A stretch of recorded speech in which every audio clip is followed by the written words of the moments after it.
Атамбаев Сейит Алмазбекович, Карамушкина бойынша айтып отырсыз, Карамушкина якобы ухудшили содержание, да? Сын бойынша. И это все вранье. Вранье. Вы пошли, вы сами смотрели это? Не смотрели. Вам просто позвонили и сказали, и вы об этом говорите с трибуны.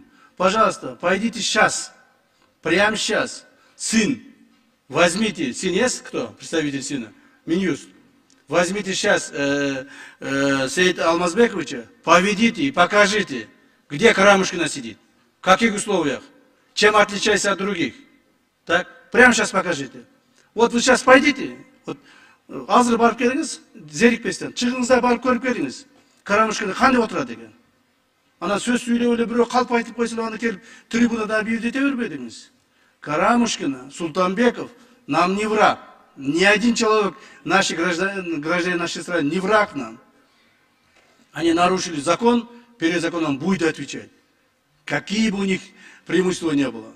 Так? Они будут отвечать перед законом. Также Султанбеков, про Султанбекова говорит о том, что ага, ерегішпегілі, ал жаш бала деп. Ерегішпесек, жаш бала болса, жаш баладай пусть поведет себе. Он хочет управлять государством. Вот говорит, давайте, говорит, если вы не сможете управлять государством, отдайте мне, говорит, я буду управлять. Пусть он дорастет там.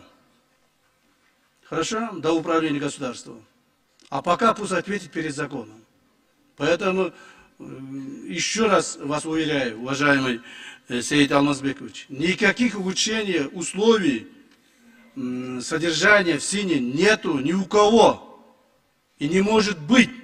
Мы всем относимся одинаково, в соответствии с нашим законодательством. Хорошо? Азыр мына 10 минуттан кейін эме болады, жаңағы перерыв болады. Сходите, посмотрите, пожалуйста. Потом мне скажете, что я прав или вы правы.